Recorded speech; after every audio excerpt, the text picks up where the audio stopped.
Yeah, okay, so I gotta make the video even though don't really have it formed completely. So two videos. This Cliff whatever guy and Vic. So they had some sort of, I don't know, Google Plus thing that isn't Google Plus. Anyway, they must use Skype or something. I don't know. Anyway, and then Logic Rolls the Dice just posted a big pile of shit. But anyway, before the shit, he posted some asymmetry video, and it's just completely incoherent. Um, and this is an argument about vegetarianism between two nihilists, which makes a lot of not sense. But anyway, so I was just trying to think of how to get to this point of arguing from my perspective, which is philosophy versus psychology again. We're back to this argument that, yeah, sometimes we have emotions that are kind of coherent. You could argue that we fear a lot more rationally than we desire. Okay, maybe people could accept that as a truth. that we don't fear is irrationally. We don't tend to. Obviously, there's some people who get caught up in compulsive disorders and superstitions, where they're afraid water or something. They can't take a shower because they think water is going to burn their skin off or some kind of wacky, they're going to have a heart attack. Or everything's going to give them a heart attack. Water will give them a heart attack. So their fears become irrational, but obviously that's a psychosis and that's a limited number of people. We're just saying, generally speaking, I think if you look inside yourself, you could see that your fears are more reason-based than your desires. Your desires tend to be very subjective, very conditionable, like your favorite color or something. It's almost, you could say, okay, your favorite color versus your least favorite color. That your designation of the least favorite might be more sensible than your more favorite, in the sense that the least favorite might have something more obvious tied to it. I could say, like, I don't dislike red, but obviously red is a hostile color. So I don't like it because it's hostile. It's angry. It's associated with blood and fire, things that are dangerous, where blue is safe and, blue won't hurt you. Blue couldn't hurt a fly. This kind of thing. So anyway, the point I'm arguing from is that, yes, I am a gorilla, I'm a monkey, I'm an emotional organism, but I understand, is my argument, that I am an emotional organism and that many of those emotions are irrational. Why? I want to have sex with pretty women, not ugly women, by some stupid definition of pretty and ugly. Mostly stupid. There's some symmetry involved, obviously. But even that's stupid, right? Why we prefer symmetry, as if symmetry, balance. Having your eyes line up and not be crooked.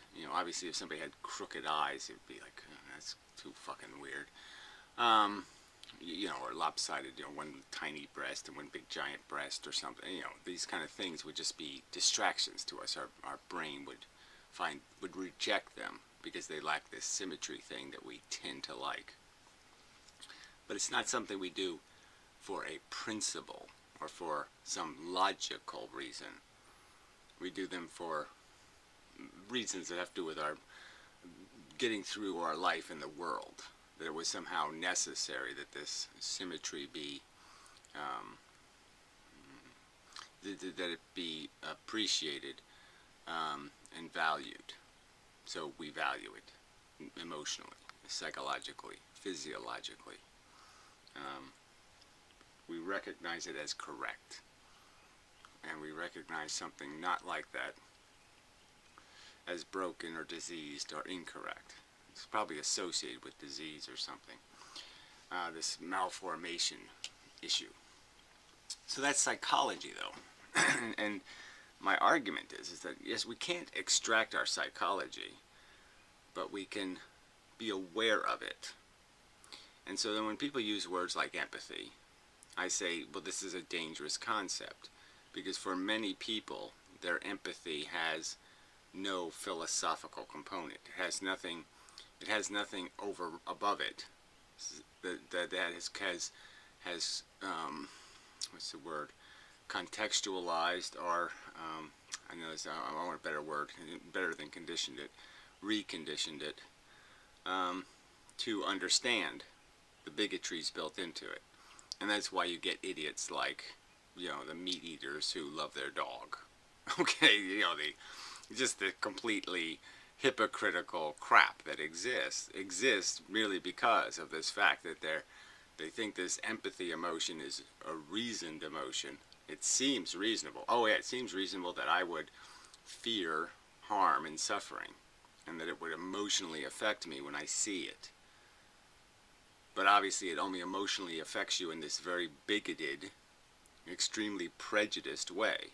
There is no principle underlying it, and there's certainly no principle above it. So I guess my point is nature doesn't provide principles for our behavior, and that so our prejudices are keen and real, our bigotries, and the only thing that prevents those bigotries from getting out of control is philosophical, contextual understanding, and that creates a compensation for the bigotry, where we say, I hear somebody talking, and I can say, okay, let me imagine him being 400 pounds, and,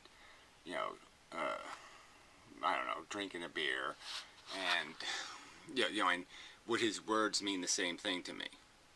All right, if he didn't have any style points, let's say, no style points, would his words mean the same thing? And and then when I do that imagination, I can understand, okay, so the difference is, so it's like the difference between having some celebrity you like say some words versus some celebrity you hate say the same exact sentences, read the same exact statement. And the fact is your brain, okay, will interpret it differently based on who said it. And we can know how corrupt our emotional foundation is through those simple little experiments. And that's all I'm just trying to say, look, we're monkeys trying to do philosophy. And we have to do it somewhat carefully. I mean, you have to be, we really have to always try to logically check each other. And I like when people do that to me. When they give me a logical argument, something other than, she rubs the lotion, it rubs the lotion, it's something besides, some bullshit. I like being fact-checked. And these people who are so damn hostile, well, they should appreciate it when I show up and say, wait a minute, aren't you just turning this into an emotional bullshit conversation?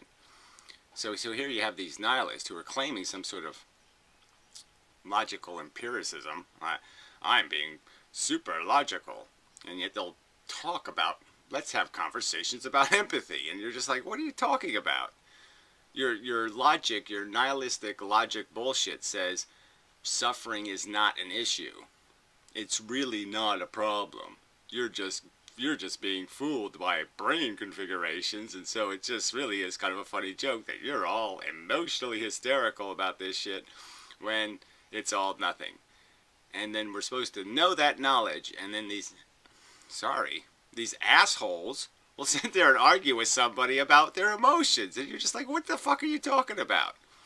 You've done this big nihilist objectivism bullshit and told me that there's no such thing as value, and now you're going to argue value? What sense that you're just arguing out of your whiny little baby emotions? What the fuck credibility does that have? I'm just saying that that's one thing we should agree on, is that emotional character is shit.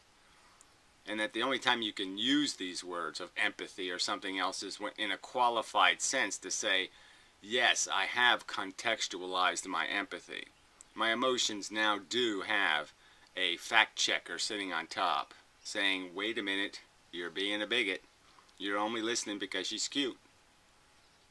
And I can, and when my fact checker is always kept every single day, I will do something or be saying something, and my fact checker will realize, hey, that's subjective bullshit. That's a bigotry. That's a prejudice. So, that's all. I'm just saying that either you're going to be philosophers or you're going to be or you're going to talk out of your little girly emotions.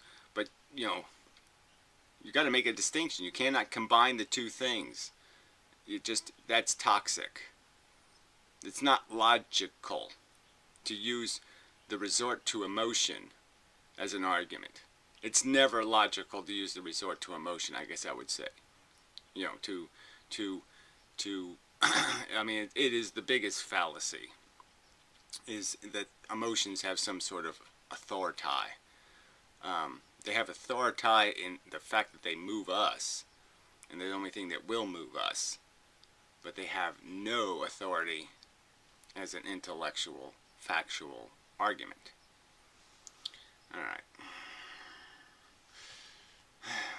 I suppose, I can only hope, that I've made this more understandable, but it's a subtle distinction, and it gets into this word want, because there can be, and even into the word good, right? We use the word good, and the fact is that one of the biggest ways to do good is to prevent bad. Whether there's a real good or not, okay, I'm not going to argue it. I'm just saying, I really don't think there is. But that part doesn't matter. The point is, we have this word, and we're identifying it as some sort of true positive, when all it is mostly extracting people from negative. And that's an important distinction. It's an important reality. And just like that with emotions, we can want things for intellectual reasons because we have thought about what a reasonable solution is and what the best solution is in some sort of mechanical, thoughtful, logical manner. Or we can want merely because our subjective brain says blue is a better color. And that's really different. And it's really important to be careful about trying to fetter out what's talking when somebody's talking. Is there emotional character talking? Is there monkey talking? Or is there thing with wearing glasses, smart guy talking? And it's very different. And the two are inevitably going to be mixed. I mean, I would argue that my emotional character, what hurts me, has in many ways been expanded tremendously because of the fact that I will not see a difference between a dog and a pig. And that I will not see a difference in spite of the fact that I see it and I emotionally feel it. I will resist it. I will pile extra pretty points on things. It's like cats even. There's a couple of cats that are just cuter than other cats. And I'll see how I'm prejudiced. And I'll recognize that prejudice, and I'll pile a little compensator on top of my image of the other cat. I'll be sympathetic. Well, this is, I didn't want to make this into a video, but it occurred to me the other day, the Thumper story. I wrote the word Thumper down because it seemed related to some of the recent conversations, about the development of empathy and the development of our character. And, I brought up the Christmas Carol movie, and well, there's another event, and, I've talked about my sisters having an influence. So, okay, there was an Easter that we spent in a hotel because I happened to burn the house down. But anyway, let's not talk about that. Anyway, so we're living in a fucking hotel, which is just shit. But anyway, and it was Easter, right? And so, as always kind of happened on Easter, my sisters got all the privileges, right? They got the bigger chocolate rabbits and big fluffy bunnies and baskets and all this kind of shit. And I got this ratty little cruddy rabbit, and a little chocolate rabbit. And it was like, I just felt prejudiced, and so I guess my feminine side was protesting and saying, well, why didn't I be treated like the rest of the girls? Why didn't I get all this fluffy? I didn't get no fucking hat. I didn't get no shit. It's always a bit of in a bitchy mood, and so I took the rabbit and just threw him across the room and said, I don't want this fucking piece of shit. And so my older sister, being the wise one as she was, picked up the little, because I was just being an asshole. Okay, I was just being a selfish little fuck. Well, anyway, so she brought the little rabbit over, and she made him into somebody. She created a story of his neglect and abuse throughout his life. How nobody's liked him because he's not really pretty and he can't do anything really good. And it just fell on me like a big giant ton of bricks. Okay, that fuck, I was this rabbit, right? I was this loser just trying to eke out some kind of hope in life, some reason to go on. And I felt so bad that here I was beaten up on the very, my own underego, or whatever you want to call it. So this little ugly rabbit with his little plastic face and his little short hair, we called him Thumper.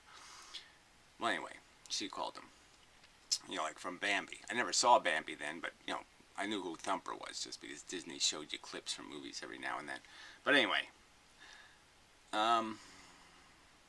so anyway, for the rest of my life, not for the rest of my life, that's the wrong way to put it, but this was a really important little rabbit in my psychological development. It was right at the time when I was at my worst psychologically. This is when, you know, I was hearing demonic voices and all that kind of shit and blah, blah, blah. And Thumper sort of got me through it because it was somebody I could identify with. It was and I could care for Thumper. And in a way, by caring for Thumper, Thumper cared for me. And in a way, I was validated by my own ability to value Thumper. I was recognizing that in some way I could be valued in the same way. I could be seen not for my awkwardness or my non-fit-inness, but there would be something that somebody could value. And so I guess it was seeing myself. You know, I'm just saying it was a purely psychological experience. Just whatever. But I'm just saying big in terms of me recognizing that you can't do this emotional thing. That real character lies underneath all of this crap. Okay, something like that. All right.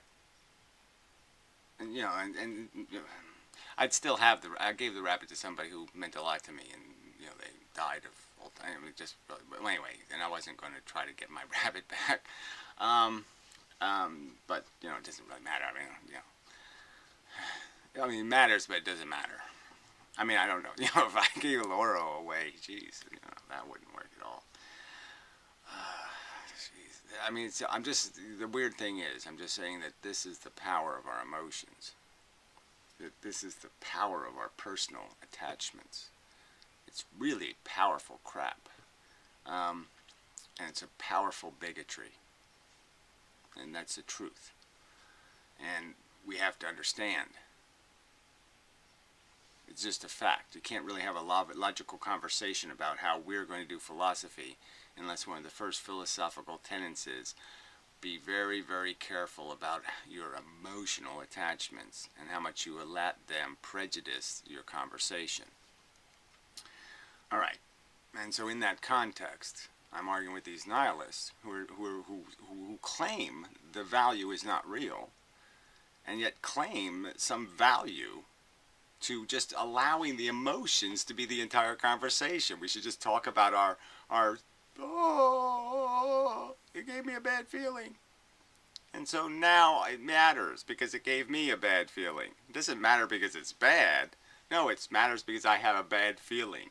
I don't like it emotionally, therefore it's bad. But if I don't dislike it emotionally, it's therefore okay or benign. And that's not right. It's about a principle, right? So in this conversation, the word principle came up, and Vic used it wrong. And I don't mean to pick on somebody for live conversations and saying something the wrong way, but he just said it backwards. And it's just part of the problem here, is that there's nothing serious about this conversation, in that people keep switching between some sort of logical conversation based on some sort of real value and some sort of nonsense conversation about a bunch of emotional value, where a bunch of bigots get together and say, we the bigots agree that that's important. And that's how you get into this stupid hypocrisy where people will dote on their dogs, you know, feed it turkey by hand and wipe its butt and do all this shit, and then go ahead and torture a pig. I mean, that fucking hypocrisy, that duplicity, that fucking insane behavior has to be accounted for and recognized. That this is the problem with philosophy, is that it's got this huge hypocrisy built right into it because people keep validating their personal emotions.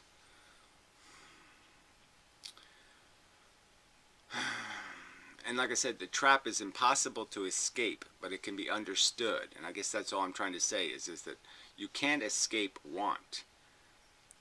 You can escape by having a conversation where you acknowledge the existence of want, but not what is wanted. You don't give credibility to you give credibility to the fact that people do need, and in need exists, but you do not give instant credibility to what they need or what they want. That has to be legitimized. Their want doesn't. It's their right as a sentient organism, so to speak. But how they want can be judged and needs to be judged and recognized, whether they're bigots or not bigots, whether they have contextualized their desire enough to compensate, whether they have whether they've taken Thumper from the other side of the room and recognized he is somebody. Well, something like that. Alright, so anyway, whole big long video and I haven't even got to it yet. But it's not much to get to here. I mean, this is just all such crap.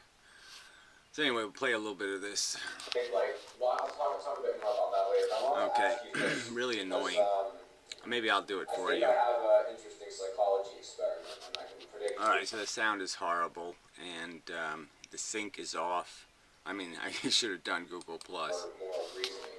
But I'm going to give you a problem, and you have two choices. Your first choice is to brutally kill one person in the most horrible way imaginable. You're going to torture them for like 80 years straight, right? And keep them alive so they're in perpetual suffering. Alright, well, I'm going to go ahead and look. Look, okay, it's a torture. People with high empathy always save the one. Okay, well, sorry. Alright, so you kill 100 people instantaneously, or you torture one. And so that's the question. Vic rationally says, okay, yeah, you killed 100 people instantaneously and you don't torture the one. Yes, that's the world you choose, because the 100 killed instantaneously just become part of the pool of the 10 bazillion potential human beings that could exist right now. They just become all the aborted fetuses or this or that or all the other potential life that doesn't exist. The Martians that don't exist. They just become 100 more Martians.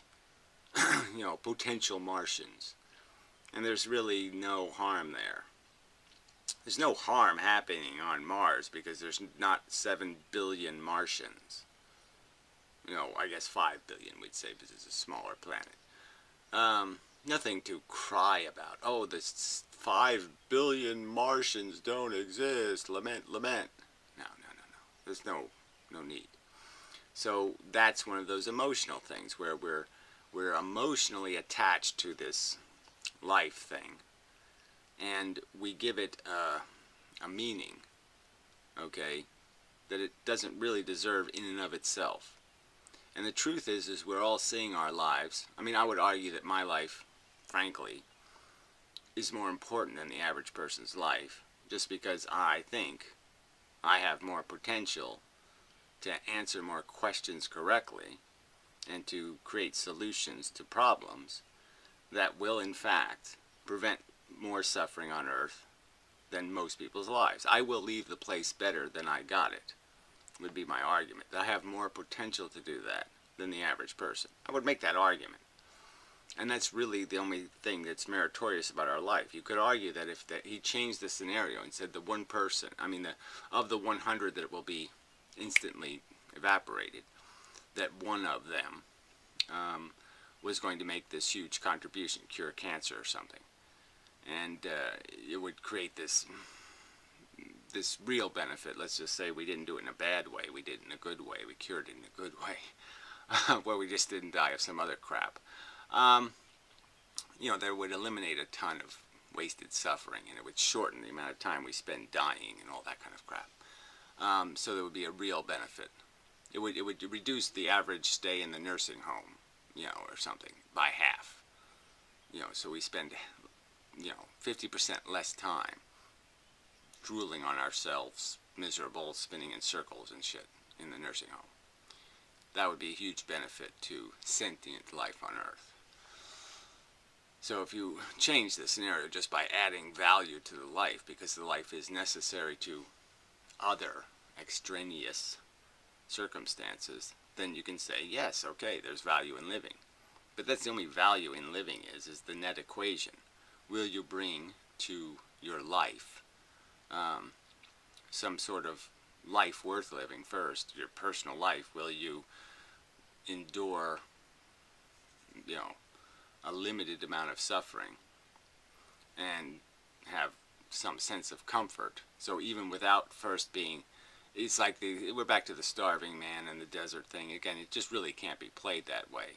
You really can't gain a whole lot of satisfaction if you have no desert to cross to get to the water. You're never going to find a really satisfying thirst drink until you have a thirst. You need the thirst to create the gratification, and that's built into the mechanism. So again, there's an instantaneous, on the surface, asymmetry in the sense that desire has to be made out of deprivation, and that is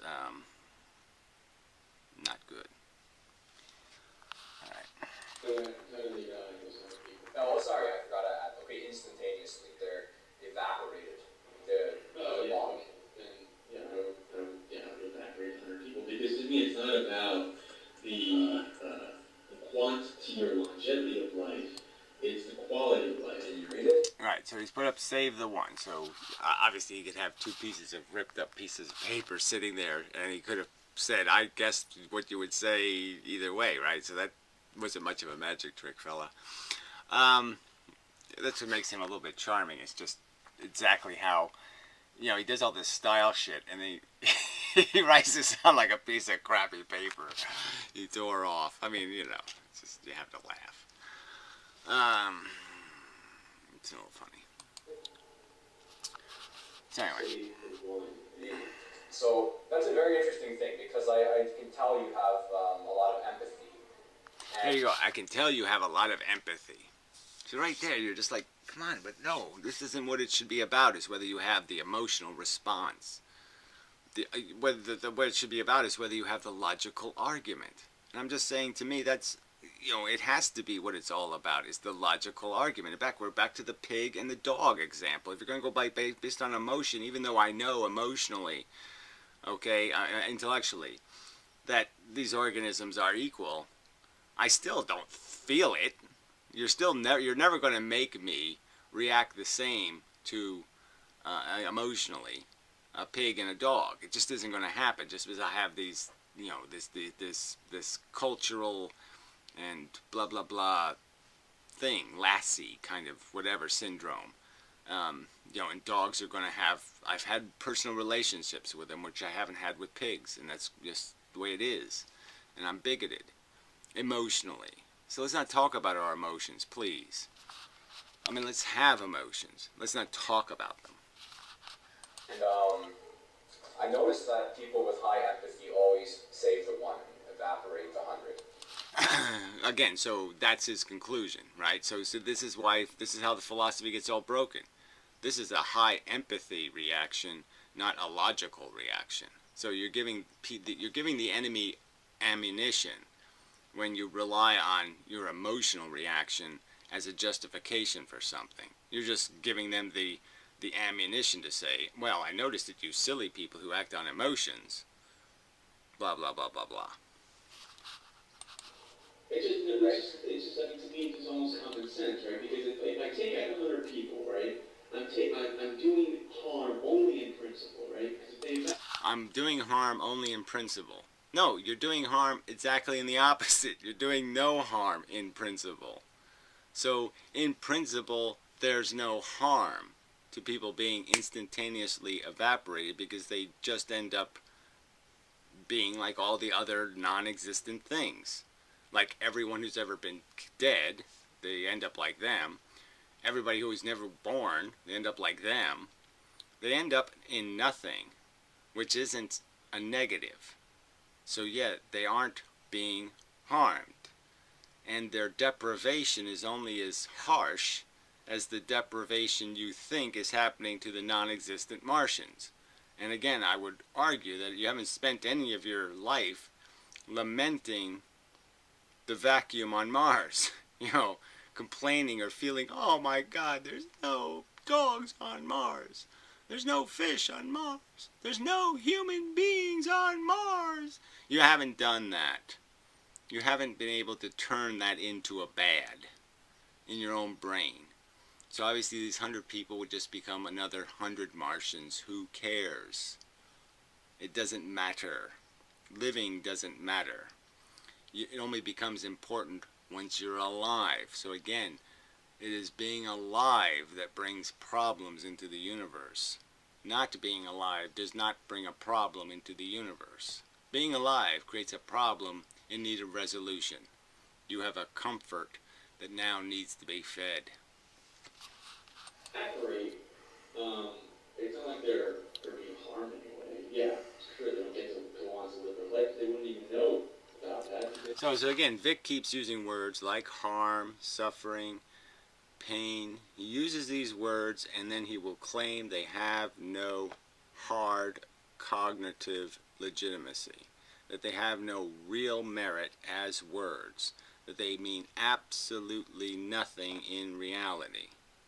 And my argument is, if I know that, if I know there's no meaning to the word harm, no real value behind it, why in the first place would I augment my empathy to include pigs? When I'm emotionally attached to dogs, now I'll include pigs. Well, no, I don't have to include the pigs because intellectually they don't have any value. So why wouldn't I also then just say, hey, I don't even have to include the dogs. I don't have to worry about anything because nothing has any meaning except my emotional disposition. And yes, it has no meaning either, but I'm personally experiencing it, so I can't ignore it, so I'll just pay attention to it. So now I'll just become an entirely selfish motherfucking cunt and think it's all okay, that that's the way you live life. I mean, does that make any logical sense to you? It doesn't make any logical sense to me. It doesn't make any cognitive sense. I can't in any way make that make sense. It either is real, that we have sensations and they mean something, or they don't. But you can't argue both positions. You can't say your emotions mean something and yet your pain and suffering doesn't. That just doesn't make any sense. They don't exist anymore. So I'm committing a harm in principle, whereas it's like... See, I'm committing a harm in principle. No, you're not committing a harm in principle. In principle, there is no harm. Okay, so again, you got the argument backwards, and that's probably why you have it backwards when you don't understand that in principle, okay, you can't evacuate or evaporate or dismiss or make nothing the something of the experience of conscious sensation. A conscious sensation is a real event in the universe, and I'm just saying there's no way I can reduce sensation to any point beyond the point that you say they are intrinsically flavored, good and bad. That's built into them. And you're never going to make that go away, no matter what you make the sensations, whether they're little Donald Ducks moving around, or whether they're Mickey Mouses moving around, or whatever the sensations are made out of, it doesn't matter. What they are, in effect, we already sampled. We've already tested them, and they're doing something. And they're doing something that's goddamn good or goddamn bad. Fuck. Torturing someone, I'm actually inflicting experiential suffering. Right, and you say experiential suffering has no objective meaning. You say it has no real value, real, in the universe value. And yet you will sit there and advocate that somebody should pay attention to that word. How can the word mean anything if you're telling me that logically and intellectually I should understand it doesn't mean anything? If I intellectually understand that suffering doesn't mean anything, that it has no real badness, no real negative quality, then why the fuck would I, you know, you're saying I should contrive an emotion? I should contrive one? I should say, I'll get emotional about something that's not bad. No, I'm going to get emotional because I recognize the bad. If I don't recognize the bad, why would I have an emotional reaction? It's just idiotic. If I know it's a video game, and I'm playing a video game, and the video game, you blow something up, and and why should I pretend that I think it's real people, and it's real things, when you're telling me it's a video game? You're telling me reality is a video game. Why should I get upset if I fall off the cliff and die? And bounce all the way down and do all this stuff? I just hit the new life button. Nothing really happened. There was no real suffering. It's a video game, fuck's sake. So why should I give a shit? So again, there's just no... I'm not getting this question answered, obviously. You're saying, in effect, the nihilists are... The moral and ethical nihilists are saying, essentially, that life's a video game. That it doesn't matter what you shoot, it doesn't matter how much harm there is, it doesn't matter how much suffering there is, you're just playing the game. So when you play a video game, do you really sit there and worry about how many extra bullets you used? Whether you shot somebody, the wrong guy up by accident? No, you don't worry about any of that shit. You just, you try to find some way to blow, you just find the most colorful way to blow it up. To me, that's trumps. That will always trump principle. I would do this. All right, that trumps principle. I don't even know what he just said there, which was silly. But you can't quite hear him. They're both, making these videos from cellars, which is, Same thing. Now, I wanted to throw this model out because I think there's something very interesting to discover about existence here. And I want to change the scenario now. So I'm going to make it so we have objective measurements, right? Would you rather inflict 90 points of suffering on one person, or would you rather inflict 10 points of suffering on 10 people? Utilitarian, of course. Yeah, well, whatever. You could just spend way too long trying to figure that out. Half dozen one, 6 of the other. I think it can be argued both ways, and I think you're just really saying, do I think 9 equals 9? Yeah, I think 9 equals 9. I think you're in trouble. Either way, you have a lousy choice between shit and shit. We picked a 90 on 1, right? You do 10 on 10, right? Yeah, yes. I would do the same thing. But how do you rationalize that? It's the non-utilitarian Because choice. to me, just the idea that people are, it's all about the quality of life. If one person's experiencing such a horrific amount of suffering, then you actually start to question whether this is all worth it, right? Yeah, well, again, the questioning whether it's worth it, see, that's how he broke the context. Because now he's adding the context of all the 10 individuals having all their desires and their ambitions, and they're living through their life, and the 10% degrade that they're getting would be minor in terms of a relationship to that ambition. Where the one person having all the suffering, well, that person won't have any ambition because they're just going to be totally distracted by their misery. So their ambitions are now evacuated, and all they're left with is the suffering to focus on. So the focus becomes different, but that's all that's really different is the focus. The actual amount of suffering might be exactly the same. And actually, just like last week, I was actually debating. Do you know what ethylism is? Yes. Are you familiar? Amanda? Okay. Yes. He's one of this term called ethylism. He's one of my subscribers. He subscribes to you? Yeah. Right, so they're, now they're talking about me subscribing. Yeah, so, okay, I will unsubscribe because the guy is an idiot. But it was my, I first saw a couple of his videos. I said, okay, he's sort of interesting, right? He's got a style, he's doing his thing. And it was a little bit stupid, but it wasn't really stupid. They made some really stupid videos, and I said, oh, why am I still subscribed to this idiot? But I sort of said, well, look, he's sort of intelligent. We'll let him ride for a while. And so I've been letting him ride for a year or so. And it's just like, yeah, he's not getting any smarter. So why am I wasting my time?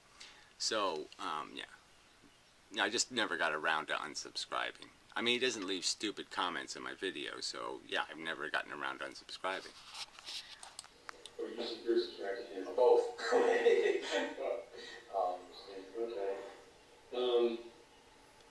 But we can have a good talk about it. I'm actually surprised that he subscribed to you, because that vegetarianism logically destroyed video would cause him to despise you. Yeah. He would have blocked you instantly, so you're lucky you didn't see that. But anyway, Yeah, I did see it. But whatever. Like I said, I said, okay, he's young, stupid. He'll figure that out. He'll figure out that he's stupid, and he'll fix it. So obviously he doesn't want to fix it. so yeah, I'm opposed to Gary on a lot of issues. He's opposed to Gary on a lot of issues. No, I think you're opposed to me on one issue, which is I'm going to be rational, and I'm not going to care when I don't have to. Yeah, fuck you, it's idiotic. Let's care when we don't have to. What? And he coined this term, ethicalism, which is basically, he thinks that if he had a button right now, he would press it to basically cause the planet to vanish, right? Because he thinks that, the suffering in the world, the grotesque amounts of suffering in the world. Yeah, it's not compensated for by the silly ambitions of the addicts. The compulsive needers aren't ever going to be satisfied. So this is like the funny part, right? I mean, this is, to me, where it's funny. Because the nihilist thinks the ambitions of the humans has real value. The Mets are going to win the World Series in the future. It's really important that the Mets win the World Series in the future. So we have to live so we can fulfill our ambition to watch the Mets win the World Series. He thinks that's important. Sorry, that's hilarious. Do not justify the pleasures of life. Like, no amount of torture, right, can justify any amount of pleasure you can think. And no amount of torture can justify any amount of pleasure. Now, see that, sorry. Okay, like I said, I'm not going to pick on it because, he's in a live conversation. He just said something backwards. But I won't pick on him. Oh, maybe I should, because that's all he does. In his view. Now, I'm kind of of the same opinion, right? And the only reason that I don't really identify as an ethicist... Okay, this is it. So the only reason, so he's of the same opinion, even though he has a lot of disagreements, and this was supposed to be an explanation of a disagreement, wasn't. So the only reason, so here we go. Would you press that button? Is because I'm also very optimistic that we can solve the pain problem, right? Right, okay, so he thinks you can solve the dilemma of human ambition, satisfy desire, comfort, that you can have sustainable, wonderful comfort without creating horrible thirst or hunger, unsatisfied. That you can somehow have this balance of, God, that feels good, without first giving people knowledge of what feels bad. That you can somehow know, they can know the relief of pain mitigation without knowing the pain. And I would argue that, no, we're really just living our lives on a perception of gain from escaping pain. So because we have been put in the dungeon, we now know how horrid it is.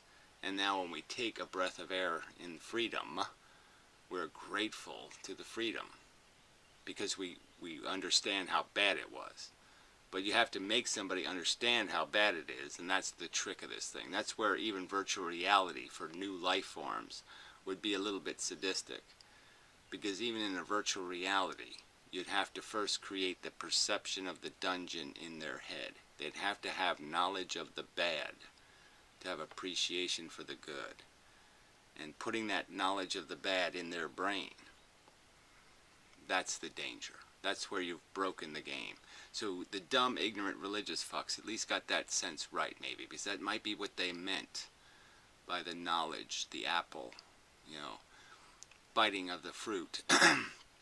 Was you get the idea that you are first injected with the notion of the negative to be able to appreciate the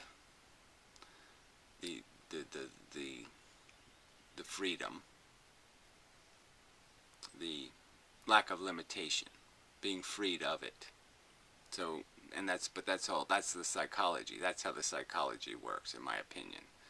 That the strength of your desire will often be based on the depths of your deprivation. But anyway, he thinks because he's gonna fix. See, they point out ephilism. Ephilism is about the whole sentient community, right? The entire sentient life forms on Earth. He's optimistic that he's got a solution for sentient life on Earth. So maybe what he thinks, when we go vegan, all the animals are now going to live good, fruitful, wonderful lives, and they're not going to suffer and die anymore. And they're not going to suffer and die in preposterous proportions. 10,000 dead babies for one survivor. That's not going to happen anymore.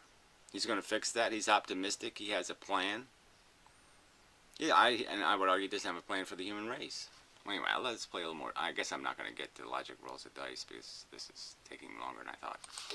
I think we can reduce these major causes of suffering in the world to the point where, you know, that sort of thing almost never happens. Well, that's a very good point, and I think I'm not an ethicist. I can understand. I agree the same thing. If I had the button, right, to annihilate all life, I would say that's probably the moral choice. But I think in reality, it's not a practical idea because life just starts on its own. And I think life just starts on its own. No evidence of that. No evidence that neurology just starts on its own. It only happened once, and we first the neuron, and then all the animals that have neurons are all based on that one organism that got a neuron. No other thinking machine has been developed in all of evolution. So, I mean, to say it's a one-time, blah, blah, blah, no, it isn't.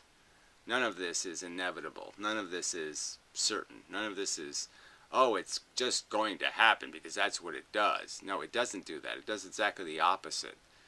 It does Mars. Mars is what the universe does a lot more of. A lot more of. If we were to just blow up the planet, right? If you blow up the planet, it's pretty much guaranteed to never start on this planet again. On this planet, yes. You might say it started somewhere in the future. Yeah. But I mean, the thing is, life just kind of starts, and it starts in a very bad way, right? It starts off as, you know, pretty much barbarism, and I think moral. And it doesn't, you know, it starts, and where does it end? I mean, again, you're you know, I can bring up rodents. They live 3 years. Most of their babies die. I mean, it's not a good life. Progression is real with humans. I think in any sense of measurement, humans are doing better now than I think we were before. Right. So this is another one of these arguments where I'd say that's just sounds okay-ish, but if you analyze it at all, it's really not true, because as a statistical quantity, if you break it into you wanted to break suffering down into measurements of it, quanta of it. Well, if you break down human experience into moments, we're spending more moments, okay, disabled and dying than in any point in human history. So even though we died more often in the past, you know, you would die every 40 years, where you die every 80 years now, we're still spending so much more time doing it, being disabled, being decrepit, dying of something, because we resist dying, because we just don't die quickly, you know, expediently.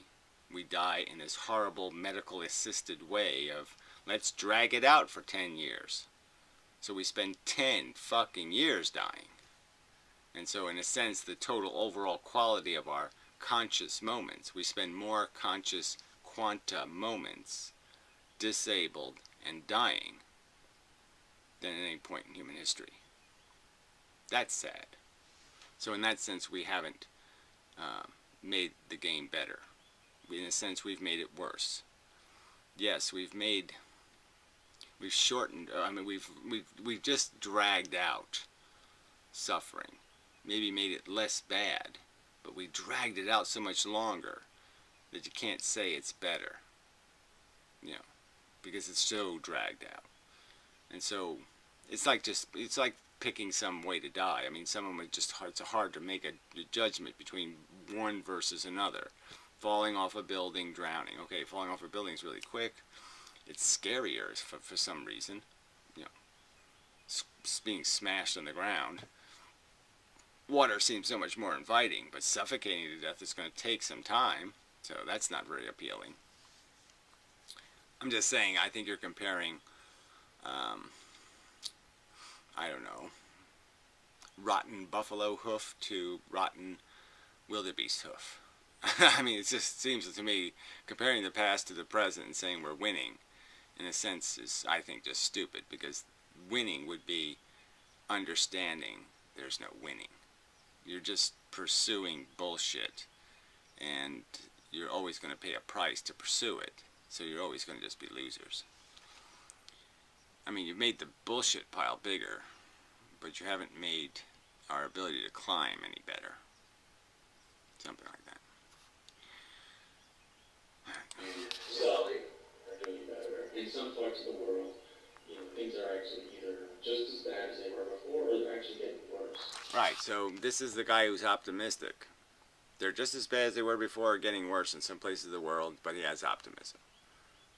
He's just certain, we're almost there. We're going to get there somehow. We're going to make all this wonder and beauty. Logically based on what evidence?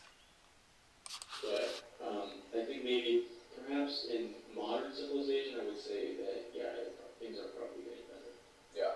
And in some cases, significantly better. Overall, I think. In some cases. Well, again, I mean, so you're going to parse it now. We're going to talk about, well, yes, if you're going to count ice cream on a stick, well, yeah, things are so much better. But you really can't count that, though, can you? Vegan ice cream on a stick, right? That's another video where, you know, just give it up, people. You don't need ice cream. You don't need food that feels like liver. I mean, come on. Vegan liver. No, thank you. I think the world is improving, but I agree there's some places that are getting worse. So what's interesting, Alright, so really, I mean, really, we're just alcoholic. All people are dependent on fucking all kinds of pharmaceutical drugs to just eke through their lives, and they're going to talk about how everything's so much better, which is just hilarious in my opinion. Life was shorter and you died harsher in the past, but in a sense, you were stronger. You know, I don't know, comfort levels, you know. It's hard to argue that we probably have a capacity to have more comfort. I'm just saying we don't exercise it because we allow ourselves to get caught up in syndromes where we just keep treating the symptoms, and we just end up having more symptoms. You know, one pill creates more symptoms, more pills, more symptoms, more pills, and you know, that kind of thing. I'll go over with this point, and I think that suffering is not commutative. I'm going to say that word. And what I mean is, if I give 10... Cumulative, I think he's saying. So this is the part where it just gets silly, so I'm not even going to bother playing it, because you won't hear it, and so his argument is it doesn't add up in any way. So it's all about the individual. So 10 million people in a Holocaust doesn't really matter. The only thing that matters is one, if it's me, kind of argument. Just doesn't make any sense. It somehow doesn't add up. Somehow it's not better to have one than a million. I'll play it because it's just stupid. A lot of us look at that from, you know, an external point of view. We say it's 10 paper cuts, but it really isn't, because from each individual perspective, it's only one. There is no such thing as a real perspective that... Right, so there's no person adding it up on an adding machine somewhere calculating the 10, and he's saying it's only one person experiencing, so I guess as long as they're all experiencing it at exactly the same moment, then it's okay. Maybe his theory would go all wrong if they all had a paper cut for 10 minutes of you know, for every hour. They each had 6 minutes of that hour had the paper cut. So one person got the paper cut every 6, and so forever somebody has the paper cut forever. Maybe that would ruin his theory. I don't know, but it's just stupid. So anyway, stupid conversation. Nihilist versus idiot, or moron versus fucktard. I don't know. It just really is stupid. these idiots who claim to not be able to recognize the realness of the sentient experience and the realness of the fact that it's entirely a value experience. Entirely. It's completely the creation of, constructed of, it is in essence, intrinsically, value experience. We experience value by experiencing. We make it. And it's idiotic to say it only happens in a brain when the brain is in the universe and it's happening to the brain.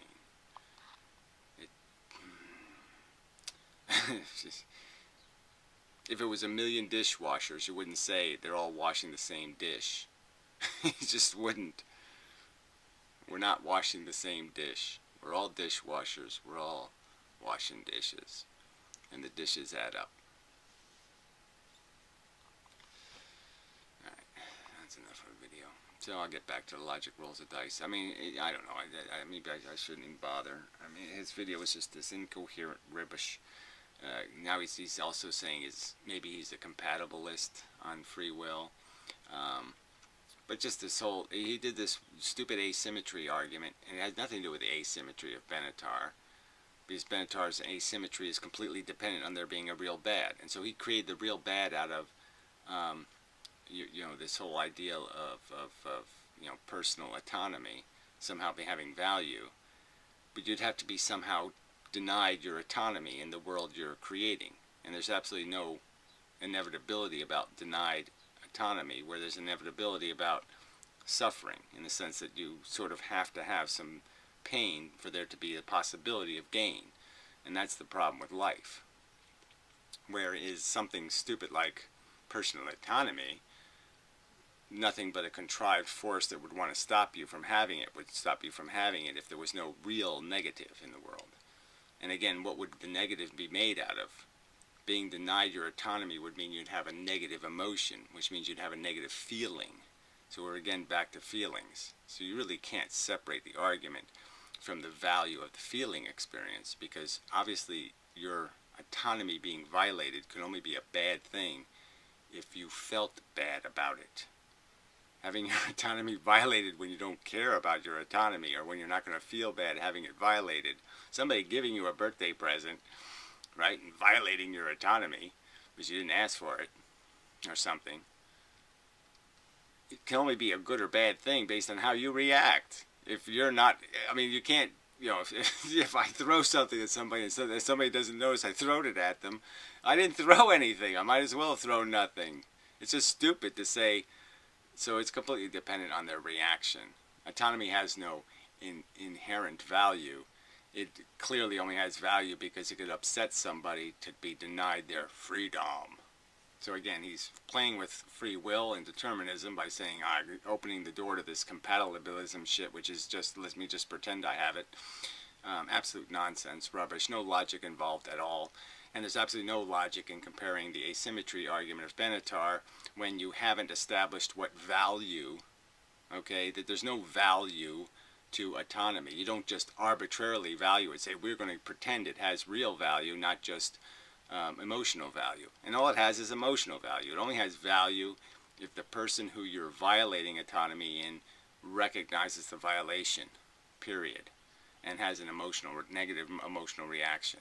So without their negative emotional reaction, you can't make any argument that there's any intrinsic harm. Therefore, you couldn't ever make an asymmetry argument that there's any necessity to not have people that wanted autonomy, because there'd be no reason to think it could ever be a bad syndrome if they can't possibly have a negative emotion about it. And negative emotions have no meaning. So, well, anyways, this is a stupid fucking argument. And I disassociate myself from stupid fucking arguments. Okay, enough. Oh, I'm tired. Yeah, now I am. This is important shit, but, you know, people just aren't going to get it. philosophy versus psychology. It's important.